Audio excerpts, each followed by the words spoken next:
Hello students, welcome back to YouTube channel. I hope अभी तक आप सभी लोगों ने हमारे चैनल को लाइक, शेयर और सब्सक्राइब कर लिया होगा। If you have not done it so please do it right now. Students, आज मैं आपके लिए एक अमेजिंग कंसेप्ट लेके आया हूं।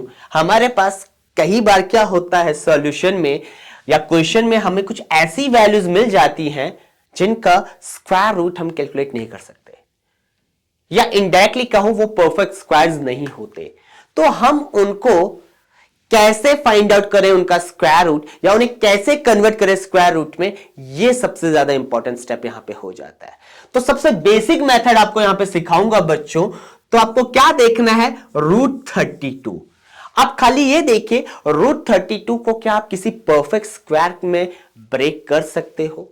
तो आपका आंसर होगा यस सर, 8 4 ओके, डेफिनेटली 8 4 32 होता है। 4 यहां पे परफेक्ट स्क्वायर है, तो मैं लिख सकता हूं 4 का स्क्वायर रूट। देखो बच्चों, यहां पे मैं कर सकता हूं उसे √8 × 4। क्लियर हो गया? अगेन आप यहां पे 4 को अब रीड कर सकते हो √4। ठीक है, √8 × √4। √4 की वैल्यू कितनी होती है? आप कहोगे सर 2, क्योंकि हमें पता है √4 हमारे पास कितना होता है, यहां पे 2 इसका वैल्यू होता है। मैंने √8 × √4 लिखा हुआ है, अगेन आ जाएगा 2√8। लेकिन अगेन मैं यहां पे क्या कर सकता हूं, √8 को फिर ब्रेक कर सकता हूं, किस पे? √4 × √2। अगेन √4 का वैल्यू क्या होता है बच्चों? दैट्स 2। वो 2 यहां पे मल्टीप्लाई हो जाएगा और ये वैल्यू 4√2 आ जाएगा। अब ये यहां पे हमें थोड़ा सा सेटिस्फाइंग मेथड नहीं लगेगा, क्योंकि मैंने यहां पे अप्रोच सबसे बेस्ट यूज नहीं किया बच्चों। अगर मैं 8 × की 4 की जगह इसे कहता 16 × 2, अगेन हमें पता है 16 क्या है, परफेक्ट स्क्वायर है। तो आपको कोशिश करना है जो आपका नंबर है यहां पे वो सबसे बड़े स्क्वायर के फॉर्म में है या नियरेस्ट परफेक्ट स्क्वायर के फॉर्म में है। तो मैं √32 को इस मेथड के साथ भी यूज कर सकता था बच्चों, और यहां पे लिख सकता हूं √16 × 2। ये सबसे बेस्ट मेथड है। तो √16 × 2 यानी √16 का वैल्यू 4 होता है, क्योंकि स्क्वायर रूट ऑफ 16 4 होता है, और ये आपके पास 4√2 डायरेक्टली यहां पे आंसर आ जाएगा। ये तो हुआ शॉर्टकट मेथड जो हमारे माइंड में आने चाहिए बच्चों। ओके, अब इसका बेसिक मेथड क्या है, रूट मेथड क्या है? तो उस रूट मेथड को हम कहते हैं प्राइम फैक्टराइजेशन मेथड। आपको 32 यहां पे लिखना है स्टूडेंट्स, उसके बाद यहां पे सारे प्राइम फैक्टर्स लिखने हैं। ये 32 आपका डिविडेंड है।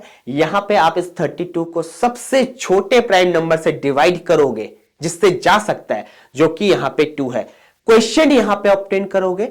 नेक्स्ट स्टेप में क्वेश्चन आपका क्या बन जाएगा, वो नया डिविडेंड बन जाएगा। तो देखते हैं कैसे। 2 16 32। क्लियर हो गया? अब ये 16 क्वेश्चन है, नेक्स्ट स्टेप के लिए डिविडेंड बन जाएगा। सबसे छोटा प्राइम नंबर जिससे डिवाइड कर सकता हूं 8। अगेन 8 सबसे छोटे प्राइम नंबर से डिवाइड हो सकता है 4। अगेन 4 सबसे छोटे प्राइम नंबर से डिवाइड हो सकता है 2, और अगेन 2 आपका डिवाइड हो सकता है 2 से। यहां पे सारे प्राइम नंबर आने चाहिए। कब तक डिवाइड करना है? जब तक राइट हैंड साइड पे 1 नहीं मिल जाता।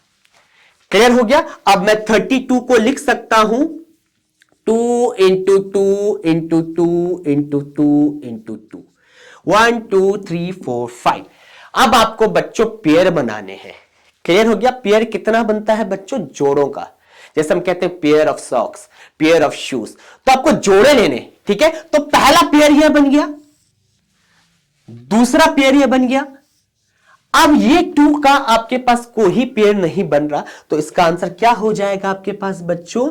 2 2 4। जो पेयर में लिखे हैं वो आप यहां पे रूट से बाहर लिखोगे। जिसका कोई पेयर नहीं बन रहा वो रूट के अंदर आ जाएगा। Okay, so 2 2 that will be a 4√2 आपके पास यहां पे इसका फाइनल आंसर आ जाएगा। तो ये है बच्चों वो रूट मेथड जिसके थ्रू आप क्वेश्चंस को सॉल्व करते हो। सेम इसी मेथड को लगाकर मैं आपको होमवर्क दे रहा हूं बच्चों, √50। तो आपका माइंड ऐसे भी वर्क करना चाहिए। √50 का वैल्यू क्या होगा? 25 2 50। तो रूट के अंदर आप क्या लिख रहे हो? √25 × 2। √25 की वैल्यू 5, √2 इसका फाइनल आंसर। ये तो आपका माइंड मैप क्लियर हो चुका है कि ये शॉर्टकट मेथड में ऐसे यूज कर सकता हूं। अब इसका बेसिक रूट मेथड ये आपके लिए होमवर्क होगा कि कैसे मुझे 5√2 मिला। तो प्लीज आप इस पे वर्क कीजिएगा बच्चों, और ऐसी वीडियोस के लिए हमारे चैनल को लाइक, शेयर और सब्सक्राइब कीजिए।